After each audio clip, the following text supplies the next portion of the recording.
Hello বন্ধুরা, কেমন আছো তোমরা? আশা করি তোমরা সকলেই ভীষণ ভালো আছো। আমিও খুব ভালো আছি। আমার নতুন আরেকটি ব্লগে তোমাদের সকলকে আবারও স্বাগত। আর আজ হলো মঙ্গলবার, আর এখন সকাল 9টা বাজে। আমি চলে এসেছি ব্যালকনিটা পরিষ্কার করতে। আর যেহেতু সকাল 9টা বেজে গেছে, তো অনেকখানি বেলা হয়ে গেছে। তো সকালের মোটামুটি নিচের দিকে যা যা কাজ ছিল সেগুলো তো কমপ্লিট হয়েই গেছে। টিফিন করাও হয়ে গেছে, বর টিফিনকে অফিসেও চলে গেছে। তবে আমি নিজে এখনও কিছু খাইনি, খাবো, একটু পরে খাবো। আগে উপরটা পরিষ্কার করি। এখনও তেমন বেলা হয়নি, সকাল 9টাই বাজে। আর তাছাড়া দোতলাটা না বেশ কিছুদিন ধরে না মোটামুটি করে পরিষ্কার করে রাখছিলাম, সেইভাবে ডিপ ক্লিনিং না করা হয়নি। তো আজকে ভাবছি পুরো ওপরটা গুছিয়ে পরিষ্কার করব। আর অনেকগুলো জামা কাপড়ও জমে গেছে, সেগুলো ভাঁজও করব।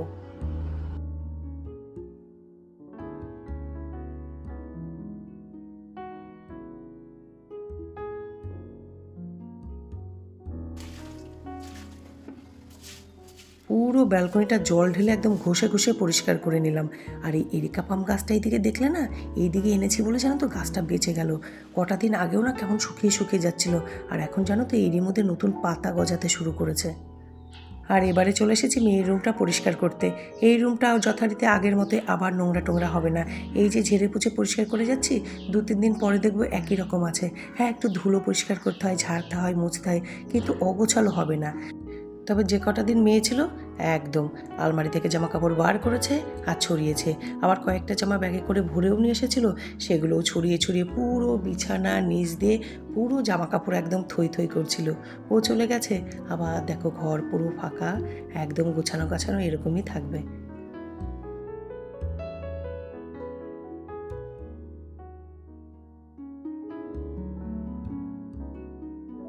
মেয়ের রুম পরিষ্কার করে এবার চলে এসেছি আমার রুমটা পরিষ্কার করতে। তবে হ্যাঁ, এই রুমটা তো একটু নোংরা হয়ই, অগোছালো হয়, কারণ এই রুমটা তো সবসময় ব্যবহার হয়ই, তাই অগোছালো না হয়েই যায়। তবে ওই ব্যালকনির রুমটা মেয়ের রুম হলেও না, ও কিন্তু ঘুমায় আমাদের সাথেও। এই যে এসেছিল না, ও কিন্তু সে আমার আর ওর বাবার মাঝখানে যেমন বরাবর আগে ঘুমোতো সেরকমই ঘুমিয়েছে। ওইটা কেন ওর রুম বলি, ওখানে ওর জামা কাপড় থাকে, দরকারি জিনিসপত্র থাকে, ওই ঘরটাতে ওর জিনিসপত্রগুলো গুছিয়ে রেখে দিই। তাই জন্য ওটা বরাবর ওর রুম বলতে বলতে ওরই হয়ে গেছে। নইলে ওই মহারানী তো এমনিতে অগোছালো না, মানে কোনো কিছু ধরবে না, ভাঙবে না, ছোটো থেকে কিচ্ছু করেনি। কিন্তু ওই যে যেখানে যে জিনিস ছাড়বে না, খুলবে রাখবে, সেটা সেইখানেই থাকে। সেটা নিচে ড্রয়িং রুম হোক, নিচে ডাইনিং হোক, বা ব্যালকনি হোক, বা ওর নিজের রুম, আমার রুম, যেখানে যে জিনিসটা রাখবে ছাড়বে সব সেখানেই পড়ে থাকে। তবে হ্যাঁ, আগের থেকে এখন দেখছি অনেকটা কাজ শিখেছে। শিখে যাবে আস্তে আস্তে, সবই শিখে যাবে। ওই আর কি, এতদিন আমার ঘরে ছিল, আর বিয়েও তো বেশি দিন হয়নি। আর তারপরে ওই যে আগেও বলেছি আমি ব্লগে, যে ওদের বাড়িতে না ওইভাবে বলে বলে ঠুকে ঠুকে কাজ করানোর মতো কেউ নেই। আর তাছাড়া ওরা না ওরকম মানুষও নয়। তাই জন্যই ওই শিখতে একটু টাইম লাগলো, এই আর কি। শিখে যাবে সবই।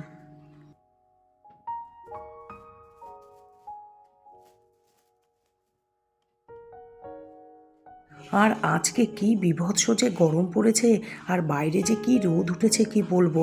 আর জানো তো, গতকাল বিকেলবেলায় কত বিদ্যুৎ চমকাচ্ছিল, কত ফ্লাশিং হচ্ছিল, মনে হচ্ছিল এই বোধহয় মুষলধারে বৃষ্টি হবে। কিচ্ছু হয়নি জানো। আসানসোলের দিকে হয়েছে, আমাদের এদিকে এক ফোঁটা বৃষ্টি হয়নি। যা গরম পড়েছে না। আর গতকাল বিকেল থেকেই না আবার আমাদের নাচের রিহার্সাল শুরু হয়ে গেছে। আমাদের আগামী সপ্তাহের একদম প্রথম দিকেই না একটা প্রোগ্রাম এসেছে, তো তাই জন্যে আবারও নাচের রিহার্সাল শুরু হয়েছে। তো আগে তো বুঝতে পারিনি, বেরিয়ে গেছি। যেই না রাস্তায় বেরিয়েছি, এমন ফ্লাশিং হচ্ছে, এমন বিদ্যুৎ চমকাচ্ছে না, মানে কি বলবো, বেরিয়ে না বিপদে পড়েছে। ওমা, কিছুক্ষণ পরে দেখছি সব থেমে গেল। আর আমি জানো তো, ওই একটি জিনিসে খুব ভয় পাই, সেটা হলো ফ্লাশিং। প্রচণ্ড ভয় পাই। আর বেরিয়ে এমন বিপদে পড়েছি, বললাম না, মনে হচ্ছিল যেন এক্ষুনি একদম মুষলধারে বৃষ্টি হবে, কিন্তু তারপর দেখলাম একটা ফোঁটাও বৃষ্টি হলো না।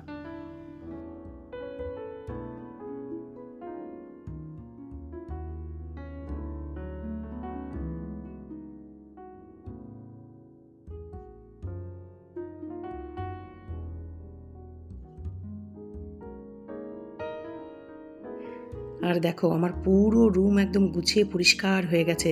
আর জানো তো, আজকে না ব্যালকনিতে অল্প অল্প ঝুল দেখা দিচ্ছিল। ঝুল মানে কোনায় কোনায় একটু একটু সেই মাকড়সা মাকড়সা, তো সেগুলো তো পরিষ্কার করার জন্য ঝুল ঝাড়ুনিটা উপরে নিয়েই এসেছিলাম। তখন না খাটের নিচগুলোও একদম গুছিয়ে পরিষ্কার করে নিয়েছি। এবার সেটা ভিডিও করা হয়নি, কিন্তু আজকে একদম খাটের নিচগুলোও পরিষ্কার করেছি।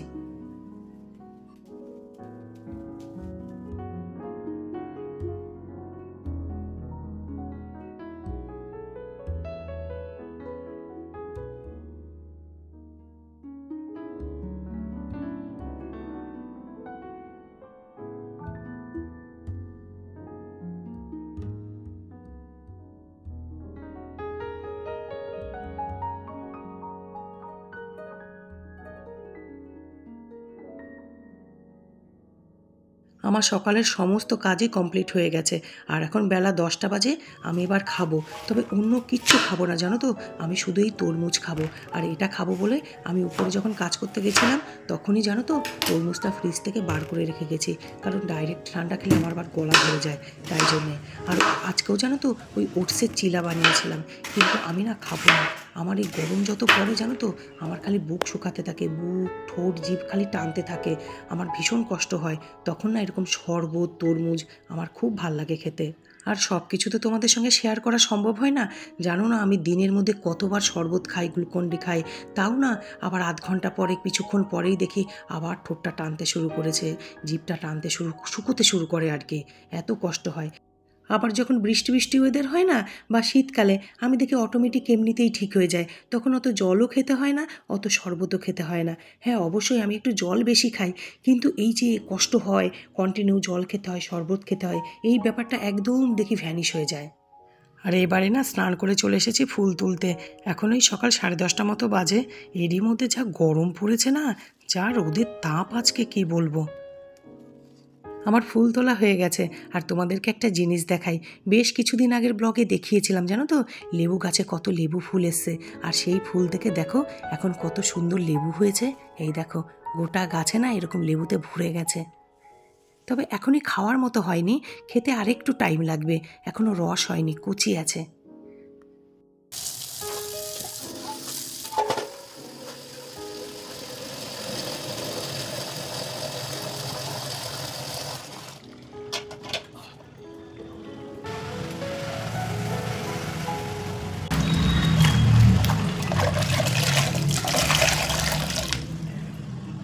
এই কটা দিন ধরে না হাঁটু দুটো এত ব্যথা হয়েছে জানো তো, মানে এই আমি একটু ঠাকুর ঘর মুছছি না, তাতেই জানো তো হাঁটু দুটো নিয়ে যেন আমি একদম কাহিল হয়ে যাচ্ছে। আসলে এই নাচের প্রোগ্রামটার জন্যই হয়েছে।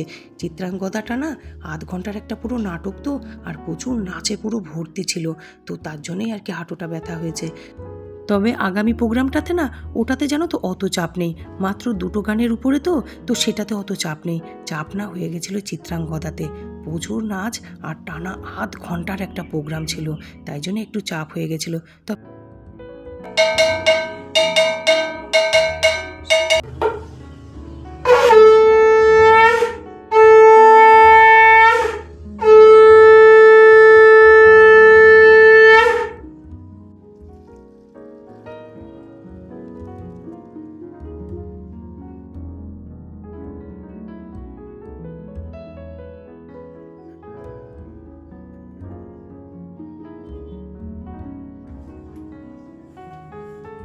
কি গরম, বাপ রে বাপ, বাইরে প্রচণ্ড গরম, প্রচণ্ড গরম।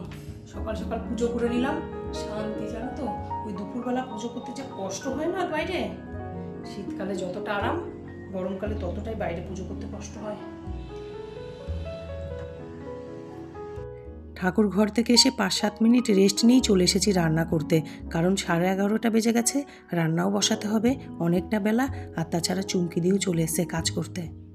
আর একটা জিনিস দেখবে, সংসারে 2জন থাকি আর 4জন থাকি, কাজ কিন্তু কিছু কম হয় না, কাজ সেই একই থাকে।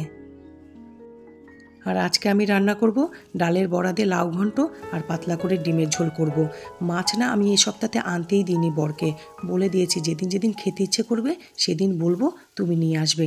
এত গরমে না মাছ আর খেতে বেশি ভাল লাগছে না।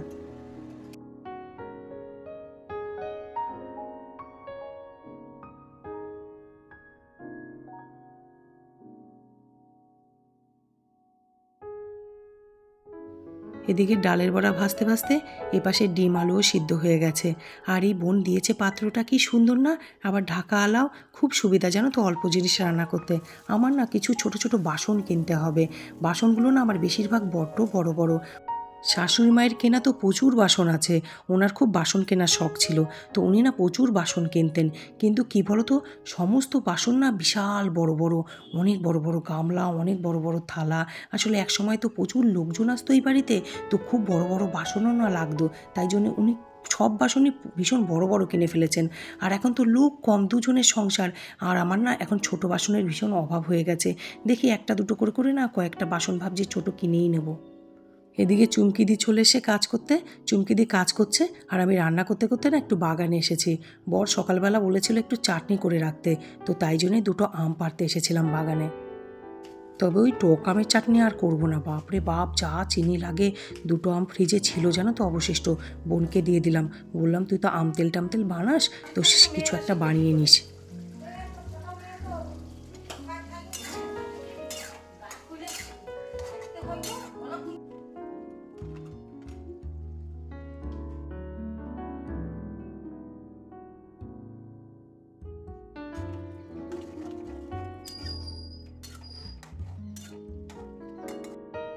লাউ ঘন্ট তো রেডি হয়ে গেছে, এবারে ডিমের ঝোলটা করে নেব। ডিম আলু তো আগেই সিদ্ধ করে আমি খোসা টোসা ছাড়িয়ে রেখে দিয়েছিলাম, এবারে ভাজতে দিয়ে দিলাম। আর দেখো ডিমের পরিমাণটা একটু বেশি নিয়েছি, এক তো দুবেলার জন্য ঝোল করছি, আর তাছাড়া ছোট ছোট পোলট্রির ডিম তো, ওটা একটা দুটো বেশি খেলে কিছু হয় না সেরকম একটা, মানে বলতে চাইছি সেরকম একটা ক্ষতি হয় না, শরীর খারাপ হয় না। একই তো পোলট্রির ডিম, হাঁসের ডিম বেশি খেলে বরঞ্চ শরীরটা খারাপ করে। আর তাছাড়া আমরা তো রোজও খাই না, মাঝে মধ্যে 1-8 দিন ডিমের ঝোল করি, তো 1-8 দিন একটা দুটো বেশি খেলে কিছু হয় না।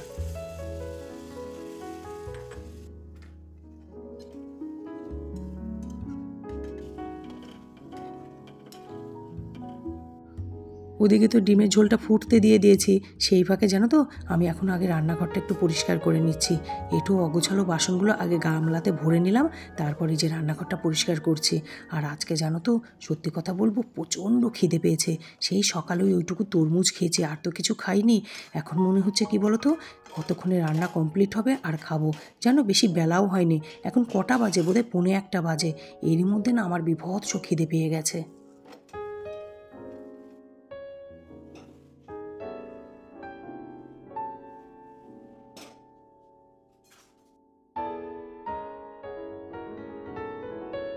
আমার রান্নাও কমপ্লিট হয়ে গেছে, আর তার সাথে সাথে রান্নাঘরটাও পুরো পরিষ্কার হয়ে গেছে। আর ওই যে 2টো আম পেড়েছিলাম চাটনি করব বলে, জানো তো শেষ পর্যন্ত না চাটনিটা করিনি। এদিকে দেখো আম 2টো পেরেও না চাটনি করলাম না, কি বলো তো, ওই যে সুগারটা একটু বর্ডার লাইনের উপরে এসেছে না, ওটা যতদিন না ঠিক হবে জানো তো টেনশন হওয়া শুরু হয়ে গেছে।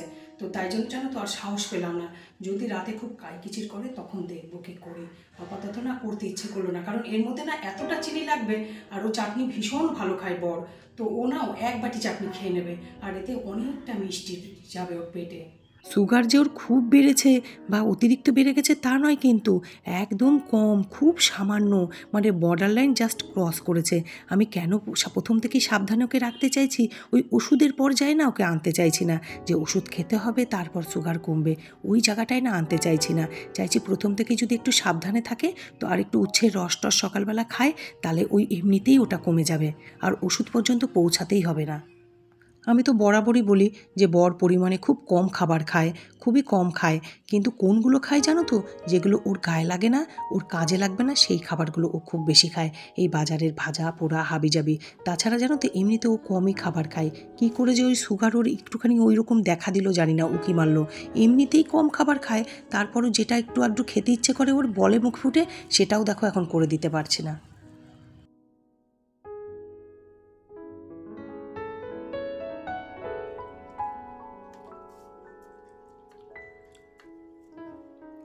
লাউয়ের তরকারিটা তো ভালো লাগছে না খেতে, খুব ভালো লাগছে। আর আজকে না অত শুকনো শুকনো করিনি, লাউ ঘন্টটা একটু পাতলা পাতলা রেখেছি, ভাত দিয়ে মেখে খেতে দারুণ লাগছে। বর খুব ভালো খাবে, ও খুব ভালোবাসে এরকম বড়া দিয়ে লাউয়ের তরকারি।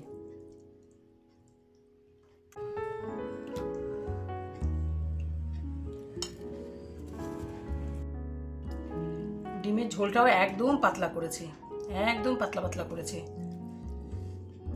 এই গরমে জানি অনেকেই ডিম কম খায় বা এসে, আমাদের না ডিমটা খুব ভাল লাগে জানো তো, খুব ভাল লাগে ডিম খেতে।